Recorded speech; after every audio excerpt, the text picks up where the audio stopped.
All right, guys, we got another game, Thursday night game versus the Panthers. I'm sorry I didn't record last week's video for pregame and postgame reactions of the Saints game. I've been busy a lot this week, and for those of you who know me in real life, you know why. But anyways, we're back on the grind here. Like I said, Thursday night against the Panthers. Hopefully this video goes out today. At least I better, because at this point, I'm slacking way too much. So I apologize for that once again. But anyways, guys, yeah, this game is not too exciting. I mean, we've got the second and third worst records on schedule facing each other for this game on primetime. I have no idea why the NFL continues to put bad teams on primetime. And I believe Sunday night and Monday night are also really bad games too. Two really bad teams going to get at it. So I don't know if they just want their fans to not watch football this week and actually, focus on other things. Maybe. I don't know. They have the ability to flex these games for other times and put better teams on these primetime games, but I digress. I'm going to do this video a little bit different this time just because we're at that point where, especially for the Panthers and Bears specifically, our playoff hopes are pretty much all but gone. Technically, nobody's really mathematically eliminated. So if the Panthers for some reason decide to go on, and run the table and win every game, and same thing with us, we could technically make the playoffs, but it would damn near take a miracle of God himself to literally come down from heaven and make us play good enough to win all those games, because it's just not going to happen, guys, unfortunately. But speaking for this game, one thing I want to do different is not go over all the different numbers that I've been going over in the past for all these different videos, because both teams suck. There's only very few things that we're good at, and we can actually start with the Panthers right now, who suck really bad, worse than us. They may not be worse than us yet, because we still have to see, this Thursday night, this game will tell us for sure. But looking at the numbers, the only good thing that they're good at is defending the pass. And I believe they're eighth ranked pass defense or fifth ranked pass defense in the league right now. And besides that, they're just trash in every other area. Now, I'm pretty sure the reason why they're even by the numbers good against the pass, because they, they don't let up so many yards against the pass, is because everyone just runs on them, because they have a terrible run defense. They're terrible in scoring defense. I believe they're dead last in scoring defense. So they're just bad all around, and you don't really need to pass against this team, because you can just run on them. And, when you can just run on the team and not pass for it, on their end of the stat sheet, it's going to show that a lot of teams don't pass against them. But it doesn't mean that they're good against the pass. It just means that nobody really needs to do it, because their run defense is terrible. And then kind of the same thing for the Bears on defense. We are like the 4th, 5th ranked rush defense in the NFL, which is really good. When teams want to run against us, we don't let them. But when they want to pass against us, forget it, man. They can just carve right through us like Swiss cheese. I mean, our pass defense is probably bottom 5 right now. Same thing as last year. And teams just have their way when it comes to passing the ball down the field, especially with the fact that we don't get really much pass rush.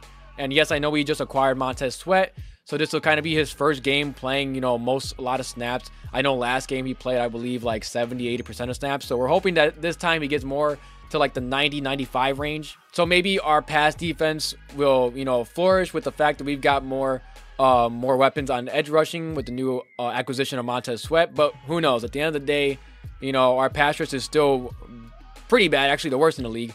And even when we do get pressure, we're still getting torched in the middle of the field, down the field, and whatnot. So, especially running backs too. I believe we allowed the most yards, receiving yards to running backs in the league. So, other than just our run defense and our run game on offense, we really don't have much going on for us. Just like the Panthers, they only have their pass defense, but they don't do good either, guys. So this game is just going to come down to who makes less mistakes. I mean, you can take advantage of this Panthers defense for sure, but they can also take advantage of ours. Their offense isn't that great, and I believe ours is the better offense. Keep in mind, guys, Tyson Bagent, if I didn't mention it already, Tyson Bagent is starting again in his 4th game. So now that marks 4 games straight that Justin Fields is out. And I was really hoping that Justin Fields would start this game. But unfortunately, he's still dealing with that thumb injury. I'm pretty sure at this point, since he was limited all throughout the week, that one, if this was a Sunday game, I'm pretty sure he would have been able to play. And then I'm pretty sure next game against the Lions, unfortunately, he'll probably be able to play. Hopefully, because his chances of being our starting quarterback next season are just slowly, and actually not even slowly, very fastly diminishing, because of the fact that he needs as many games as he can to prove that he's the guy going forward, instead of taking another guy like Caleb Williams or Drake May in next year's draft. So I'm going through this a little bit fast, guys, and I am pressed on time, so I apologize for that, forgive me. But I am just going to go right into the score predictions here. Going against the Panthers, obviously, this is probably the easiest team on our schedule.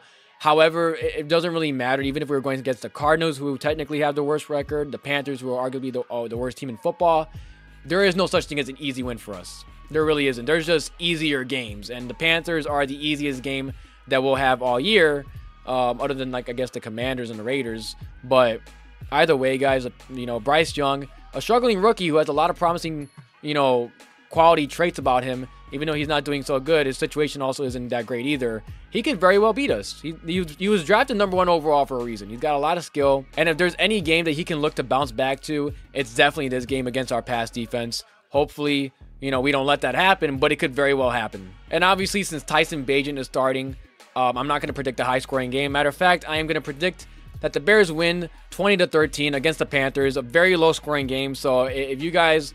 for those of you who bet on FanDuel or DraftKings or whatever it is, you know, smash that under. Whatever it is right now, it's probably at like maybe 35, 37.5 or something like that, maybe even lower. Smash that under, guys. Smash the under because it's going to be a very low-scoring game. At least I think so. I mean, to be honest, both offenses aren't that great. Our run game is okay. Their offense isn't great at all. But other than that, guys, we're looking at a pretty bad game on primetime. And with Tyson Bagent starting, not Justin Fields, Tyson Bagent, who hasn't shown that he can score a lot of points, other than his first game against the Raiders. Other than that, we're just going to have a pretty bad game. And I hope we win too, because if we win, the Panthers stay at a lower, draft pick and that's our draft pick. Remember, we still have the Panthers draft pick next year. So us winning is kind of a must here, because we can keep them at #2 overall for now. And then hopefully if the Cardinals win this Sunday, will put us back at #1 overall. And then, even though our wins will kind of put us back in the draft, it's kind of the more important thing that we get the lower draft pick from the Panthers so that we can build around whoever is our quarterback next year. So there you have it, guys. Bears versus Panthers. Like I said, 20-13, very low scoring game. I mean, to those of you who are even going to watch this game, I commend you. So I kind of pat myself in the back because that's going to be me up until halftime, pretty much, because we're going to have a pretty boring game here. And for the rest of America, they're probably going to use the Bears-Panthers game to fall asleep tonight if they're having trouble falling asleep. So for those of you who are, I don't know if you guys have insomnia or something, all you got to do is just take some NyQuil, put on the Bears-Panthers game. I'm pretty sure you'll be asleep by halftime. So that's how much this game is going to set back football. So let me know what you guys think. Give me some score predictions down below in the comments. Like I said, I don't want to keep missing any more games. I think this year I've missed the Buccaneers and now the Saints game. So I need to get back on the ball with recording more videos and getting out more game picks and stuff. So I'll definitely do that, guys. Like I said, let me know in the comments what you think about this game. Bear down, I'm out.